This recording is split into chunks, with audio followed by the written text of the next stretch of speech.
আসসালামু আলাইকুম। আজকে আমরা ম্যানেজমেন্ট অ্যাকাউন্টিং অনার্স থার্ড ইয়ারের বই, এই বইয়ের ৩য় অধ্যায় করতেছি। নাম হইতেছে অ্যাবজর্পশন কস্টিং আর ভেরিয়েবল কস্টিং। তার আজকে আমরা ৪ নম্বর অঙ্কটা করব।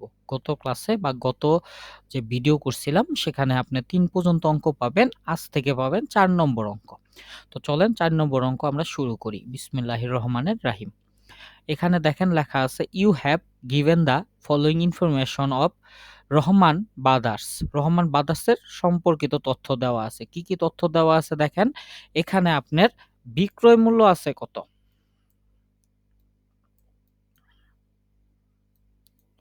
আচ্ছা, আমরা একটু বড় করে দিলাম। তো এখানে বিক্রয় মূল্য আছে হইলো, এই যে দেখেন সেলিং প্রাইস হইলো, সেলস প্রাইস হইলো 24 টাকা। ভেরিয়েবল ম্যানুফ্যাকচারিং কস্ট, আমরা জানি ম্যানুফ্যাকচার মানে ফিক্সড কস্ট, ফিক্সডের সরি ম্যানুফ্যাকচার মানে ফ্যাক্টরি কস্ট, ফ্যাক্টরির আরেকটা নাম হইলো ম্যানুফ্যাকচার। তো ভেরিয়েবল ম্যানুফ্যাকচার কস্ট হইলো 10 টাকা। আর ফিক্সড ওভারহেড বা ফিক্সড ম্যানুফ্যাকচার ওভারহেড হইলো 3 টাকা। যেখানে নরমাল ক্যাপাসিটি তাদের কত?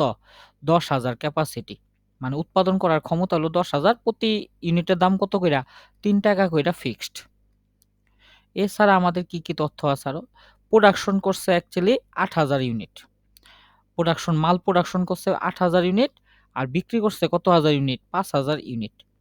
প্রিপেয়ার অ্যান ইনকাম স্টেটমেন্ট, একটা ইনকাম স্টেটমেন্ট করবেন ইউজিং অ্যাবজর্পশন কস্টিং মেথডে। কি মেথডে? অ্যাবজর্পশন কস্টিং মেথডে। যেখানে প্রোডাকশন 8,000 আর সেলস 5,000, এটা কিন্তু অলরেডি উপরে লেখাই আছে। কথাটা মনে হয় দ্বিতীয়বার এমনি ভুলে উঠে গেছে, এটা আমাদের আর দরকার নাই। এরপর নিচে বলছে income statement using absorption costing. এই কথাটা আগে দুইবার উঠে গেছে, এই দুইটা লাইন আর দরকার নাই। তো আপনাকে কি বলছে? ইনকাম স্টেটমেন্ট করো, তাও অ্যাবজর্পশন কস্টিং মেথডে। তো নরমালি বড় অঙ্ক বা 10 নম্বরের অঙ্ক যখন করব তখন আমাদের ইনকাম স্টেটমেন্টই করতে বলবে, কিন্তু আমাদের ইনকাম স্টেটমেন্ট দুইটা পদ্ধতিতে করতে বলবে, একটা অ্যাবজর্পশন মেথড, একটা ভেরিয়েবল মেথড। তো এখানে শুধু অ্যাবজর্পশন চাইছে, মানে একটা চাইছে। তো চলেন, আমাদের অঙ্ক করার জন্য আপনাকে মনে রাখতে হবে প্রথমে আপনাকে দুইটা ওয়ার্কিং করতে হবে। প্রথম ওয়ার্কিং নাম হলো কস্ট পার ইউনিট। তো কস্ট পার ইউনিটে আমরা জানি ভেরিয়েবল মেথডে অঙ্ক করলে, ভেরিয়েবল বা ডাইরেক্ট মেথডে অঙ্ক করলে 3টা আইটেম যায়। কি কি? একটা হলো ম্যাটেরিয়াল, একটা হলো ডাইরেক্ট লেবার, আরেকটা হলো ভেরিয়েবল ফ্যাক্টরি, ভেরিয়েবল ফ্যাক্টরি বা ম্যানুফ্যাকচার যেটাই বলি। আর যদি আপনি ভেরিয়েবল মেথড না কইরা আপনি যদি অ্যাবজর্পশন মেথড করেন, অ্যাবজর্পশন মেথড, তাহলে এই তিনটার সাথে আরেকটা জিনিস বেশি যায়, সেটা হলো ফিক্সড ফ্যাক্টরি বা ফিক্সড ম্যানুফ্যাকচার যেটাই বলি। মোট 4টা যায়, হ্যাঁ, 4টা কইরা কস্ট পার ইউনিট বের করতে হয়। তো এই 4টার মধ্যে অঙ্কের ভিত্তিতে এই যে ম্যাটেরিয়াল আর লেবার এই দুইটা নাই। ঠিক আছে, দেখেন পুরো অঙ্ক যে আমরা পইরা আসলাম, অঙ্কে এখানে লেখছে বিক্রয় মূল্য, এই যে ভেরিয়েবল ম্যানুফ্যাকচার কস্ট 10 টাকা, এটা কোনটা বলেন তো? এটা হলো যে আমাদের 3 নম্বরটা, ভেরিয়েবল ফ্যাক্টরি বা ভেরিয়েবল ম্যানুফ্যাকচার, এটা আছে, এটা আছে দিলাম।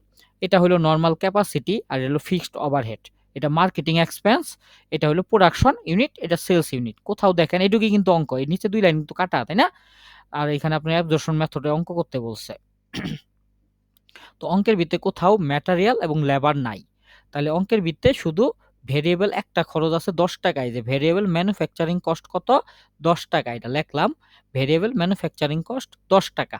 এর সাথে আরেকটা জিনিস যাব, কোনটা যাব? এই যে ফিক্সড ফ্যাক্টরি বা ফিক্সড ম্যানুফ্যাকচার, এই যে দেখেন ফিক্সড আছে, এই যে ফিক্সড ওভারহেড হলো 3 টাকা, এই ৩ টাকা যোগ করে দিলাম। মাত্র ২টা তো, এটা আমরা ওই যে ১ নম্বর অঙ্ক, ২ নম্বর অঙ্কে দেখবেন সুন্দর কইরা ঘর কইরা করছি। তো এখানে স্যার আমরা ঘর ছাড়া করলেন কেন? আপনি চাইলে ঘর কইরাও করতে পারেন। যেহেতু মাত্র ২টা আইটেমই আছে, যোগ কইরা মানে ডাইরেক্ট বসাই দিছি। আপনি চাইলে ঘর কইরা সুন্দরভাবে করতে পারেন। তাহলে ভেরিয়েবল খরচ হইলো ১০ টাকা, ফিক্সড খরচ হইলো ৩ টাকা। মোট পার ইউনিট কত? পার ইউনিট কস্ট হইলো ১৩ টাকা। তো এটা গেল ১ম ওয়ার্কিং বা ১ম স্টেপ। ২য় স্টেপ কি করবেন? অঙ্কে ৪টা ইউনিট লাগবে। কি, কি ইউনিট? একটা লাগবে প্রোডাকশন ইউনিট। এটা একটু মনে রাখতে পারেন। সেটার মধ্যে কিন্তু আমরা আলাপ করছিলাম। এখন আপনি অঙ্ক করতে এটা মনে রাখবেন। ১ লাগবে প্রোডাকশন ইউনিট, ১ লাগবে সেলস ইউনিট, ১ লাগবে ওপেনিং ইউনিট, আরেকটা লাগবে ক্লোজিং ইউনিট বা এন্ডিং ইউনিট, ক্লোজিং বা এন্ডিং।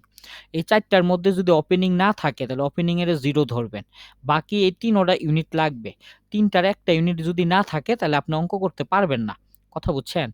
এই কারণে আমরা দেখি কি, কি ইউনিট আছে। এই দেখেন প্রোডাকশন ইউনিট আছে ৮,০০০, এই যে প্রোডাকশন পাইলাম। একটা আছে সেলস ইউনিট ৫,০০০ সেলস পাইলাম। ওপেনিং দেখেন পুরো অঙ্কের ভিতরে ওপেনিং ইউনিট নাই। না থাকলে ওই যে বলছি 0 ধইরা অঙ্ক করমু সমস্যা নাই। তার মানে আছে ধইরা নিলাম আছে 0। তার মানে কোনটা নাই দেখেন তো ক্লোজিং নাই। খেয়াল করছেন? অঙ্কে ক্লোজিং নাই।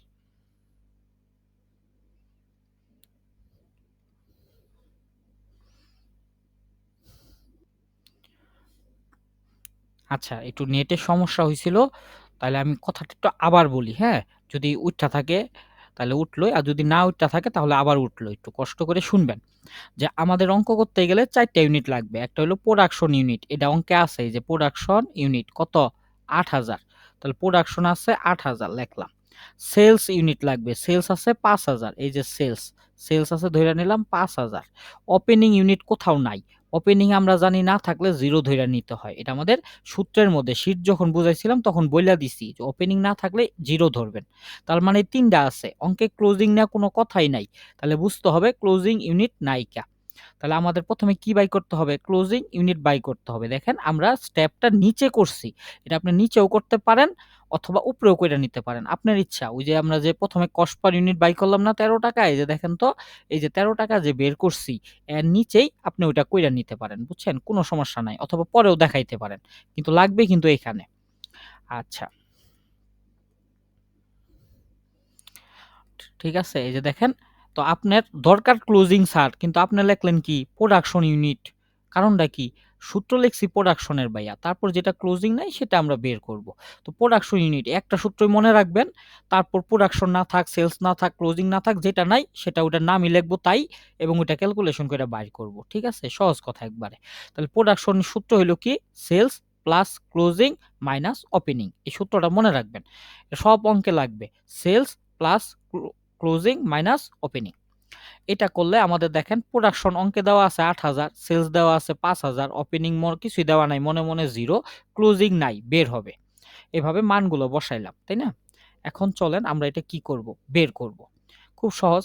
এই ৮,০০০ এটা কি? প্লাস ৪,০০০। তাহলে প্লাস আছে এই পাশে এসে কি হয়ে গেল? মাইনাস হয়ে গেল। ৮ থেকে ৫ গেলে ৩,০০০। ক্লোজিং হইল ৩,০০০ ইউনিট। তাহলে ক্লোজিং ইউনিট ৩,০০০। এটা হয়ে গেলে তারপর আমরা এই যে ইনকাম স্টেটমেন্টটা করতে পারবো। তো দেখেন আমরা প্রতিষ্ঠানের নাম লিখছি। নাম হইতাছে কি? Rehan brothers. Income statement under absorption costing. এই ৩ টা কথা লিখবেন। ১ম এ কোম্পানির নাম, তারপরে লিখবেন ইনকাম স্টেটমেন্ট, তারপর আপনি যেই পদ্ধতি করতেছেন ভেরিয়েবল হইলে লিখবেন আন্ডার ভেরিয়েবল কস্টিং, আর যদি অ্যাবজর্পশন মেথডে করেন আন্ডার অ্যাবজর্পশন কস্টিং। ঠিক আছে? তারপর আপনি ঘর টানবেন। ঘরটা কি? পার্টিকুলার টাকা। খুব সহজ ঘর। তো এই যে দেখেন ১ম এ আমরা কিন্তু নমুনা ছকের ভিতরে আলাপ করছি। তারপরে এখানে দেখেন ১ম এ আমরা কি লিখব? ১ম এ লিখব বিক্রয়। বিক্রয় কোথায় পাবো বলেন তো? এই যে অঙ্কের ডাকের ভিতরেই কিন্তু আছে। সবকিছু অঙ্কের ডাকের ভিতরে আছে। তো চলেন আমরা ডাকের ভিতরে এখানে নিয়ে আসি একটু অঙ্কটা করার সুবিধার্থে। এই যে দেখেন বিক্রয় ইউনিট কত? বিক্রয় ইউনিট এই যে সেলস ইউনিট কত? ৫,০০০। আর প্রতি ইউনিট কত কইরা বিক্রি করছে? এই যে সেলস প্রাইস হইলো ৳২৪ দেখছেন? তাহলে এই যে দেখেন লিখছি ৫,০০০ গুণন ২৪ বিক্রয় লেখা। সেলস সমান ৫,০০০ গুণন ২৪ একবারে লাস্টের ঘরে ৳১,২০,০০০। মোট কত টাকা? ১,২০,০০০। এটা মুখস্থ করা। ১ম এ লিখতে হবে সেলস।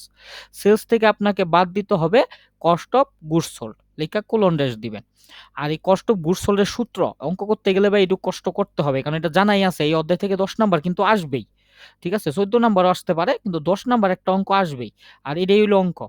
এই যে আমরা যে ১ থেকে ৩ পর্যন্ত অঙ্ক করছি ওটি কিন্তু ওয়ার্কিং অঙ্কের। আর এই যে আজকে যে ইনকাম স্টেটমেন্ট করতাছি এটাই কিন্তু অঙ্ক, বুঝছেন? তো প্রত্যেক অঙ্কে আপনাকে এটাই করতে হবে।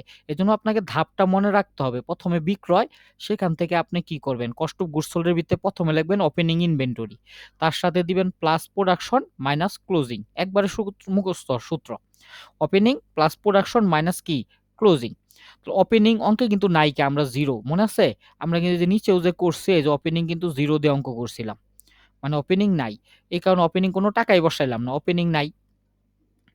তারপরে প্লাস প্রোডাকশন। প্রোডাকশন কিন্তু আমরা জানি ৮,০০০ ইউনিট। প্রতি ইউনিট কত কইরা? ৳১৩। ৳১৩ কই পেলাম? এই যে দেখেন ভাই এই যে ৳১৩ আমরা বের করছি। দেখছেন? এই যে কস্ট পার ইউনিট। এই প্রত্যেকটা জিনিসই কাজে লাগবে। তো এগুলো না বাই করলে কিন্তু অঙ্ক হবে না।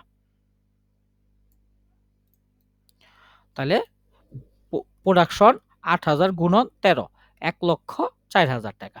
তার থেকে করব মাইনাস ক্লোজিং। মাইনাস ক্লোজিং এই যে ৩,০০০ ইউনিট কই পাইলাম? ওই যে নিচে আমরা ওয়ার্কিং করছি। এখানে দেখেন এই যে ক্লোজিং আমরা কত বের করছিলাম? ৩,০০০ ইউনিট। এই ৩,০০০ নিয়ে এখানে বসাইছি। ৩,০০০ ইউনিট। আর প্রতি ইউনিটের দাম কত? ১৩ টাকা। এই যে এখানেও যেই দাম ধরছে এখানেও সেই দাম ১৩ টাকা, যেটা আমরা কস্ট পার ইউনিটে বের করে নিছি। তো ৩০,০০০ কে ১৩ দিয়ে গুণ দিলে ৩৯,০০০ টাকা। তাহলে ওপেনিং এর সাথে প্রোডাকশন যোগ, ওপেনিং তো নাই 0, তার সাথে প্রোডাকশন ১,০০,০০০ যোগ কইরা ৩৯,০০০ বাদ দিলে আমাদের উত্তর হইতাছে ৬৫,০০০। এটা ব্রেকেট দিছি কেন জানেন? এই যে কস্ট অফ গুডস সোল্ড কি হইতাছে? মাইনাস হইতাছে। এই ৬৫,০০০ টাকাই কিন্তু হইল কস্ট অফ গুডস সোল্ড এর টাকা। এটা কার থেকে মাইনাস হবে? ওই যে উপরে যে বিক্রয় মূল্য বের করছিলাম, উপরে বিক্রয় মূল্য বাইর করছিলাম। কি এই যে বিক্রয় মূল্য ১,২০,০০০, সেখান থেকে ৬৫,০০০ বাদ দিলে উত্তর হইল ৫৫,০০০ টাকা। এটার নাম হলো গ্রস মার্জিন বা গ্রস প্রফিট, মোট লাভ। এখান থেকে বাদ দিবেন আপনার অফিস সংক্রান্ত যত খরচ আছে। অফিসের খরচ মেলাডি হইতে পারে ভাই, আমরা এক নজরে একটু কথা বলি। মার্কেটিং হইতে পারে, কমার্শিয়াল এক্সপেন্স হইতে পারে, অ্যাডমিনিস্ট্রেটিভ এক্সপেন্স হইতে পারে, সেলিং এক্সপেন্স হইতে পারে। মোট ৪ টা মূলত থাকে: সেলিং, অ্যাডমিনিস্ট্রেটিভ, মার্কেটিং, কমার্শিয়াল। এই ৪ টা, এবং এই ৪ টার ২ টা কইরা খরচ হইতে পারে। হয় এটা ফিক্সড অথবা এটা ভেরিয়েবল। দুটোটা যাবো এখানে। ফিক্সডও যাবো, ভেরিয়েবলও যাবো। তো এই অঙ্কে মনে হয় ভেরিয়েবল নাই, শুধু ফিক্সড আছে। যে আমরা আলাপ করি, এই যে দেখেন আমাদের অঙ্কতে কিন্তু লেখা ছিল এই যে ফিক্সড মার্কেটিং এক্সপেন্স। এটা আপনি খুঁজলেই পাবেন অঙ্কের ভিতরে ৮,০০০ টাকা। শুধু মনে রাখতে হবে এইগুলো এখানে যায়। তো ফিক্সড মার্কেটিং গেল ৮,০০০, মাইনাস করে দিলাম। যদি অঙ্কে থাকতো ভেরিয়েবল মার্কেটিং, সেটাও যাইতো। তো এখানে তো আর নাই, সেটা দেই নাইকা। তাহলে যেহেতু একটাই আইটেম, দ্বিতীয় করে নিছি ৮,০০০। গ্রস মার্জিন কত? ৫৫। তার থেকে ফিক্সড মার্কেটিং ৮,০০০ বিয়োগ। ৫৫ থেকে ৮,০০০ গেলেগা নিট ইনকাম হইল ৫৭,০০০। এই নিট ইনকামটা বের করাই এই চ্যাপ্টারের মূল অংশ, মূল কাজ, বুঝছেন? এটা করার জন্য উপরে যে কস্ট পার ইউনিট বের করছি, এই যে উপরে যে কস্ট পার ইউনিট ১৩ টাকা বের করছি, দেখছেন? এটা হলো ওয়ার্কিং। এটা হলো একটা ওয়ার্কিং। আবার নিচে যে আমরা এই যে ক্লোজিং ইউনিট বের করছি, এটাও একটা ওয়ার্কিং। মাঝখানের এই যে ইনকাম স্টেটমেন্টটা করছি, এটাই কি? এটাই অ্যাকচুয়ালি অঙ্ক। তো আপনারা একটু বুঝা অঙ্কটা করতে হবে, হ্যাঁ? এইভাবে অঙ্কটা করে। তো সবাই একটু স্ক্রিনশট দিয়ে নিবেন, যাতে পরবর্তীতে আমরা অঙ্কটা করতে পারি। তো না বুঝলে বলবেন, আমরা বুঝাই দিব। অঙ্কগুলো এরকমভাবে করতে হবে। ঠিক আছে? তো আজকে এই পর্যন্তই। সবাই ভালো থাকবেন। আসসালামু আলাইকুম।